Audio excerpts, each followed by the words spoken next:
இவர்களுக்கு கிடைக்காத அங்கீகாரம், இவருக்கு கிடைக்காத முக்கியத்துவம், இவர்களை கொண்டாட மறுக்கின்ற ஒரு தமிழ் இனமாக, ஒரு சினிமாவில் நடிப்பவனாக கட்டி பிடிச்சிட்டு டான்ஸ் ஆடுறது. இங்க என் பெண் பத்திரிகையாளர்கள், பெண் தாய்மார்கள் இருக்கிறார்கள். இன்னைக்கு சினிமாவில் எழுதுற பாடல்கள் என்ன பாடல்களுங்க? நீ ரெடியா, நான் ரெடி, உட்டாலக்கடி செவுத்த தோலை தான், உள்ளே தெரியுது ஏதோ ஒண்ணுதான், கட்டில்கள் எதுக்கு, கற்பூரங்கள் எதுக்கு, சாமிக்கு தான், கட்டில்கள் எதுக்கு, சாதிக்கத்தான்.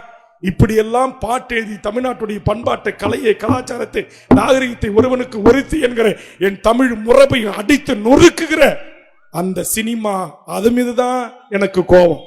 தனிப்பட்ட எந்த நடிகர் மீது எனக்கு கோபம் அல்ல. எத்தனையோ நடிகர்கள் எனக்கு நண்பர்களாக இருக்கிறார்கள், எத்தனையோ நடிகைகளும் நான் அவர்களை பாராட்டி இருக்கிறேன். நான் எதற்காக இதையெல்லாம் பேசுகிறேன் என்றால், இந்த மண் எப்படிப்பட்ட மண், எப்படிப்பட்ட தலைவர்கள் வாழ்ந்த மண், எப்படிப்பட்ட அறிஞர்கள் தோன்றிய மண். வள்ளலார் வாடிய பயிரை கண்ட போதெல்லாம் வாடினேன் என்று சொன்ன வள்ளலார் பிறந்த மண்ணில் மண் சோறு சாப்பிட்றாயா?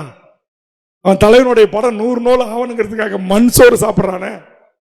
ஒரு மனிதன் அறிவுப்படுத்த உடை நல்லா வெள்ளையும் சலையுமா சட்டை பேண்ட் போட்டுட்டு வரோம், எல்லாத்தையும் கைட்டு போட்டுட்டு அம்மனமா வேப்பிலையை கட்டிக்கிட்டு என் தலைவன் படம் 100 நாள் ஓடணும், அது என்ன ஜில்வர் ஜூப்ளி கொண்டாடணும், வைர விழா கொண்டாடணும்ன்றானே. அதுவும் ஒரு வயசு பொண்ணுங்க படிச்சா, எம்ஏ படிச்சிருக்கு, பிஎஸ்சி படிச்சிருக்கு, பிஏ படிச்சிருக்குன்னு சொல்லிட்டு நான் எங்கேயோ அல்லோலையா கூட்டத்தில் ஏதாவது சத்தம் வருதுன்னு நினைச்சேன். எப்படி நீங்க படித்த படிப்புக்கும் பகுத்தறிவுக்கும் எங்கே போச்சு?